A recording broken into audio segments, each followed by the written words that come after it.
¿Cómo está? Bienvenido, muy buenas noches, gusto de saludarles. Estamos en esta entrevista con Frecuencia 7 Noticias. Nuestro invitado, como es habitual, hemos esta conversación con el consejero regional de la provincia de San Felipe, don Mario Sotoliqui Urquiza. ¿Cómo está, consejero? Gusto de saludarlo. ¿Cómo le va? Muy bien, pues muchas gracias. También para mí es un gusto volver a saludarlo. Muchos temas importantes en el tema local, en el tema nacional, consejero, que son no menores, por supuesto. ¿Eh?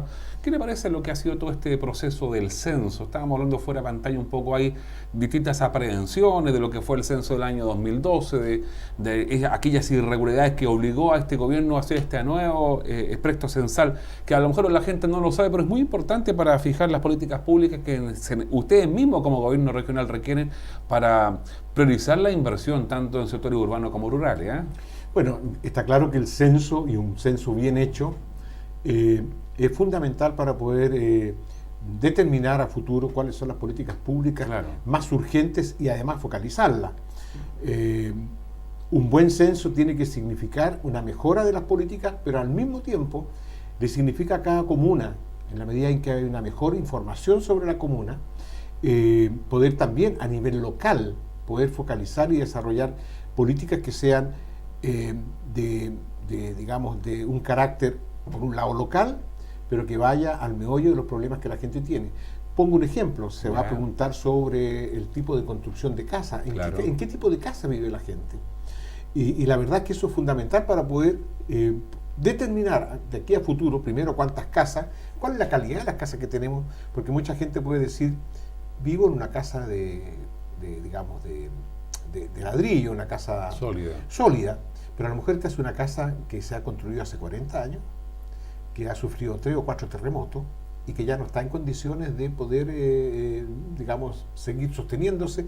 Entonces es muy importante tener un catastro habitacional para las políticas habitacionales. Y hay temor en la gente, parece. En algunos casos puntuales la gente se asusta porque creen que esta encuesta, que el formato tipo tiene 21 preguntas, muchas veces las puede perjudicar, no sé, en algún beneficio social, al ver a lo mejor, no sé, porque tenga un televisor moderno, que tenga un automóvil, que a veces son conquistas económicas con mucho esfuerzo que tienen las familias. Pues. A ver, este censo no tiene nada que ver con... Digo que la gente por eso, este censo, todas las preguntas no tienen nada que ver con las políticas públicas que hoy día se desarrollan, ya sea en bono, ya sea en programas, ya sea en derechos que la gente tiene. Es decir, si hay una señora que acaba de comprarse o que le regalaron un plasma de no sé qué porte y es una persona que tiene una pensión que se llama la pensión Bachelet o la pensión solidaria, ese plasma no tiene ningún significado para la continuidad de su beneficio social. De su beneficio social. O sea, una cosa no tiene nada que ver con otra. Ahora, por supuesto que hay temores. O sea, a nadie le gusta, o a muy poca gente le gusta que entren a su casa y le empiecen a preguntar cosas. Por ejemplo, ¿quién durmió anoche? ¿Qué pasa si anoche durmió alguien que nadie debe saber que allí durmió? ¿Ya? Entonces, pero hay que decir que es una información, primero, que es, yo diría, tengo entendido que ni siquiera se pregunta el ruto. ¿Ya? Tengo entendido que se nota solamente el nombre de la persona. No hay preguntas privadas en términos de que hay, no sé, pues cuenta, monto, dinero, cuánto gana, incluso hay rangos de... Yo estuve viendo anoche la encuesta, el facsímil. Sí, y no hay una determinación cuánto gana usted, sino que hay rangos de... ¿Entre qué cifra, se aproxima su sueldo? Sí. Yo creo que la escolaridad. Sí, yo creo que el miedo viene por otra parte. Yo creo que el miedo viene, no es el miedo, sino que la desconfianza de que efectivamente, y esto a mí me tocó vivirlo en los años 80 en Alemania, cuando se hizo un censo, y la verdad es que el censo fracasó porque hubo una gran oposición de la ciudadanía respecto a 3 o 4 preguntas que tenían que ver con la privacidad.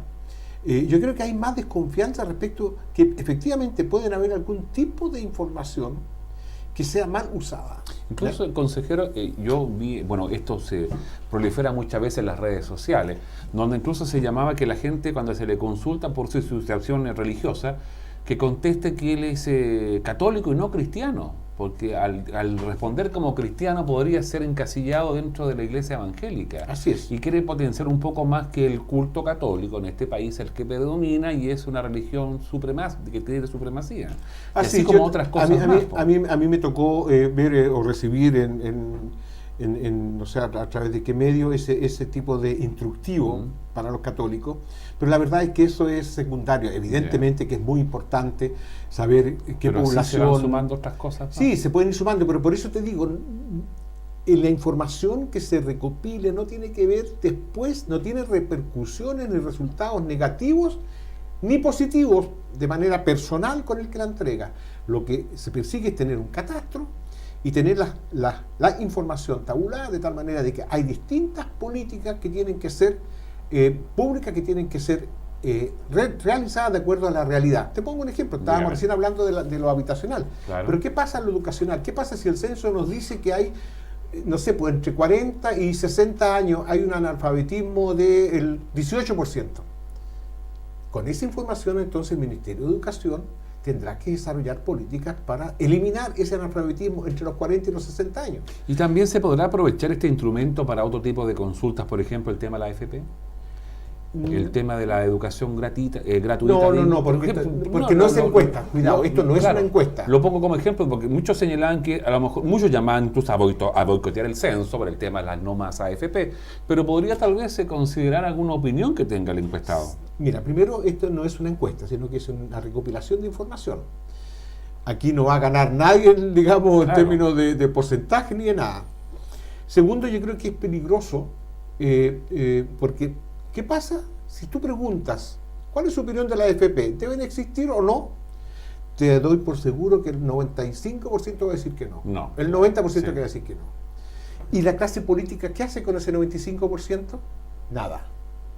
Porque la transformación de las AFP tiene que ver con la movilización social, pero tiene que ver con un concepto económico que tiene la clase política que está, diría, mezclada con las AFP. Es cuestión de saber, de conocer los directorios históricos de la AFP, y vamos a ver que de todos los colores han habido representantes en la AFP. Entonces, hay una contradicción muy profunda. Entonces, claro, a veces uno le gustaría usar este mecanismo que es tan amplio. Incluso los candidatos políticos, yo creo. Por supuesto, los candidatos políticos estarían felices si hubiera una pregunta: ¿por quién va a votar usted?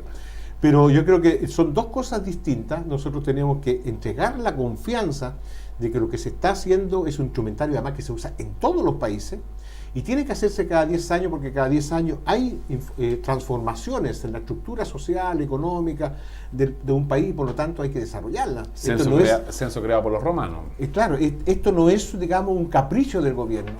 Sin censo nosotros vamos a seguir desarrollando política pública con la información del año 2002, porque recuerden ustedes que el 2012 se iba a hacer, o se hizo, y fue declarado nulo por, bueno, todos conocemos la historia del gobierno de Piñera y el mejor censo de la historia de Chile, que al final era humo, y resultó que históricamente los censos en este país han sido de un día, este famoso censo abreviado que se llama. Y han sido como se está haciendo mañana, es decir, es un día, de una u otra manera es un alto en la vida de un país, y decimos que hoy día nos paramos y recopilamos información. Yo creo que hay que ser muy responsable y entregar la información. Y abrir la puerta. Abrir la puerta, y el que tiene desconfianza, hay instructivo, hay lugar, hay momentos y formas de poder comprobar si el que viene es efectivamente un censista, un voluntario. Porque no es censor, censista, un voluntario. Hay que tratarlos bien porque efectivamente son voluntarios. Decían que si es voluntario, que le den galletita y un jugo. Y si es funcionario público, que lo haga pasar al living, lo haga esperar 1 hora y después le diga que está en colación. A mí no me gustó mucho ese comentario porque yo creo que... Lo leí hoy día en redes sociales. Sí, no sé, a mí me llegó también porque yo creo que es ofensivo. Claro que es ofensivo. Uno no puede generalizar al funcionario público como un flojo, como un tipo que mal atiende, que en fin. Mira, cada vez que uno recurre a una oficina pública, recurre con cierta, entre comillas, presión a desarrollar algo. Y siempre vamos a estar nerviosos. Siempre vamos a querer ser los primeros. Cuando llegamos queremos ser atendidos, porque muchas veces no pensamos que antes que nosotros habían llegado 5 personas a las cuales hay que atender. Entonces, hay evidentemente algunos funcionarios que a uno le gustaría cambiarle la cara. No por todo, no por uno. Pero no por uno no van a caer todo, porque si no estaríamos hablando contra carabineros, contra los bomberos, bueno, estaríamos en un mundo en que efectivamente desconfiamos de todo. Bueno, en el caso de Carabineros esto sigue sumando y suma, pero le quiero preguntar antes de irnos, consejero, bueno, lamentable lo que pasó con Ricardo Lagos. Yo en lo personal lo considero un gran estadista, un hombre con mucha experiencia de gobernabilidad, Pero lamentablemente él, como lo hizo en su conferencia de prensa, su partido, él es el único candidato o militante de doble militancia, mejor dicho, en Chile, pero el PS sacó la voz, bajó a varios dinosaurios de la política y dijo otra cosa distinta, y Lagos se somete al referendo de las bases. Más allá de lamentable, ¿cómo ve usted ahora en adelante el futuro de la política de la concertación o de la nueva mayoría? Bueno, yo también lamento y lamenté la bajada de Ricardo Lagos. Yo comprendo su paso. Yeah. Y la verdad es que yo estoy confiado de que la madurez y la responsabilidad nos va a llevar a que efectivamente vamos a tener primaria y vamos a tener lista única. ¿Cómo nace Guillermo? Porque es un fenómeno, ¿eh? Nace de ser un rostro muy conocido pero en la arena política, de ser un senador que no le fue tan mal en la elección en el norte, pero de llevarlo ahí a candidato presidencial. Sí, pero que Guillermo expresa un sentimiento de la gran mayoría de la gente, por eso yo soy convencido. Pero él era senador independiente. El senador independiente. Yo soy convencido de que Guille va a ganar. Ya.